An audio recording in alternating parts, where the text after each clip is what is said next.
guys, welcome back to another vlog on a Monday, which is what I said in the last one, was that I would upload every Monday, so it's Monday, here it is. I hope you guys are well. Thank you so much for clicking on the video, it means a lot to me. You'll probably know what I'm going to talk about in this one, because there'll be a title. Isn't much to show you in terms of unboxing and reviews and things like that, because I haven't really bought anything much the past week, don't think. Still got the gimbal slash no, it's not a sterilizer, it's a stabilizer to review and show you how it all works and stuff, but I'm still trying to figure it out myself, really. Haven't had an awful lot of time to play with it, but I will be over the next coming week. Lots of plans to go to different forests and things like that. So as soon as I played with it, I will pop a review on. I don't have any experience with stabilizers or gimbals or things like that, so I can't recommend one over the other. But I can tell you what I think of what I've got and go from there.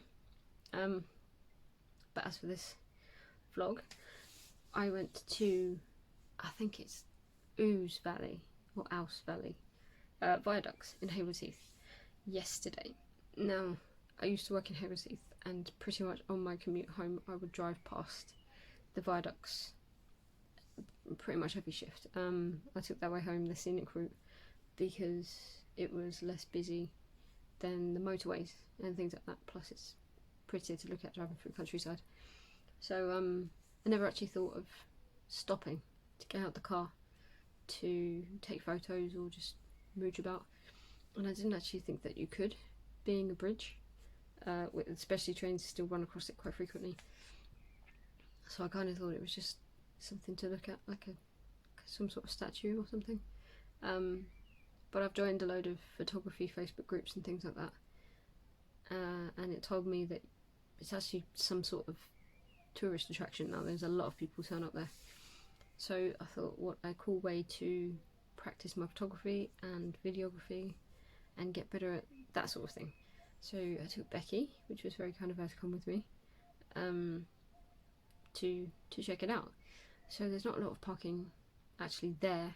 There's a lay-by, probably enough room for 3 cars at most, and people are choosing to park along the road, but I wouldn't recommend it because it's very busy and cars go very fast down that road.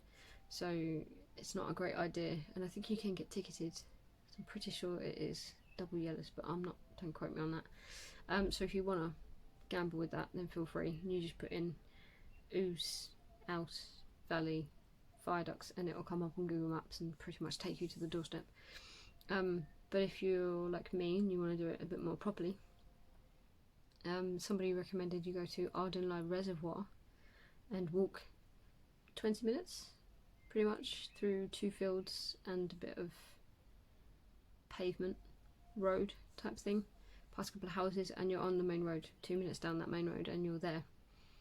So that's what I would recommend doing. Just put in Ardenley Reservoir. It will try to take you through someone's gate.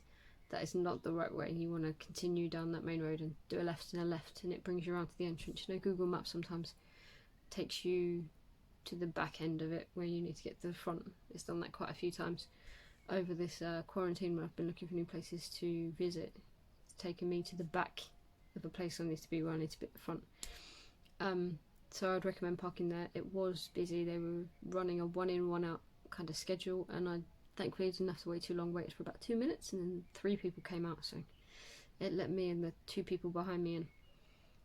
And if you want directions, basically if you have the reservoir behind you and you're facing the car park, you want to turn right, and if you stick to the water, there are 3, one's a concrete road with a gate, and then there's 2 kind of wooded paths. Take the 3rd one, the one nearest the right, and there's a gate. You go through the gate, cross the field again. There's the path. It looks like a tractor path, like a tractor road, but it's a public footpath, and all the locals were very friendly.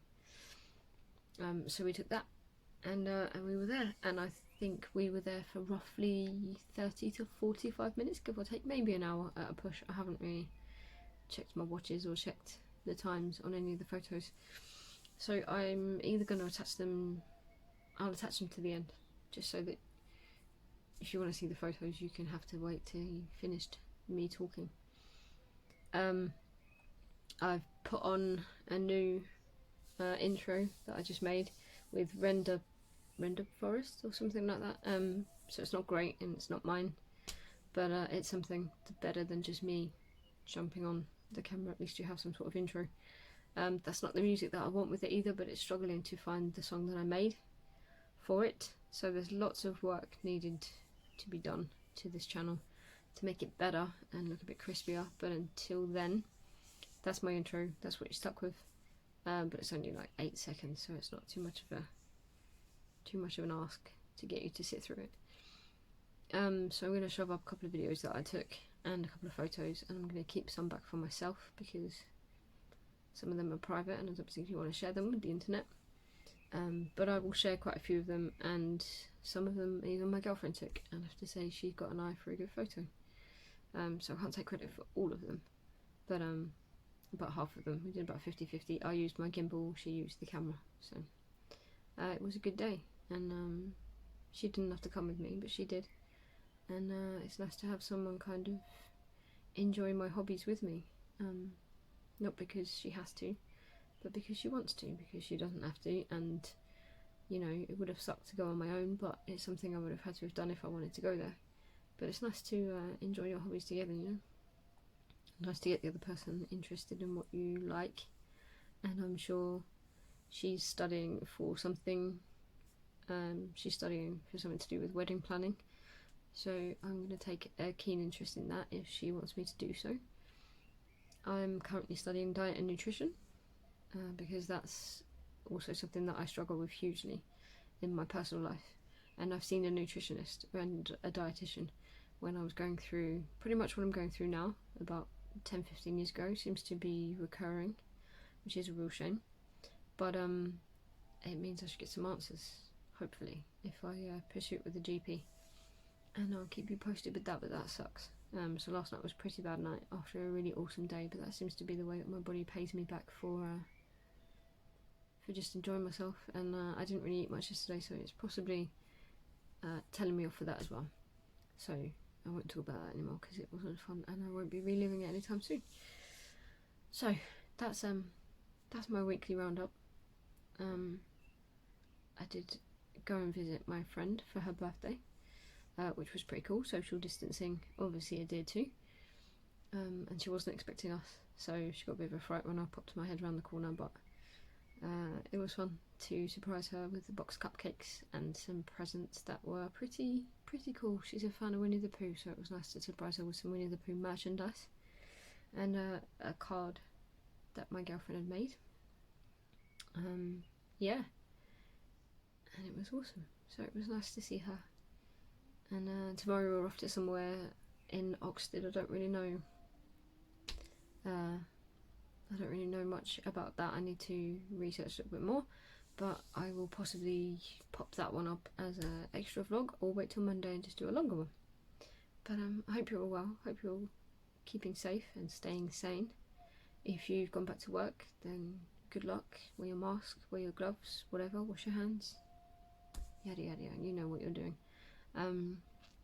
I've heard some people are kicking off in shops already about social distancing because they've been made to queue, but regardless of whether you've queued or not, you still have to keep your distance in the shop. That's the whole point of queuing to get in. It would be Primark that they would kick off in as well, isn't it? You haven't had one person really moaning in Asda or Sainsbury's or Tesco's, but Primark, let's kick off, you know, because we're idiots. So don't kick off, and the staff are having equally a tough time as we are.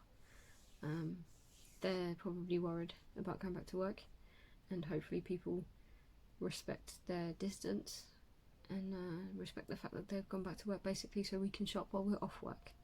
So let's have some respect for people, please, and be nice. And yeah, that's it from me.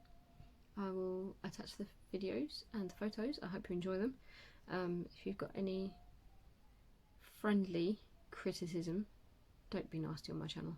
Then yeah, it's all taken on board. If you know how to take a better photo, or how to take a better video, or even how to do an intro, or help me with that, then please drop me a message and I'll be in touch, because I could really do with learning how to do that, because that would be awesome if I could do myself a wicked intro. Anyway, aside from that, I will see you guys soon.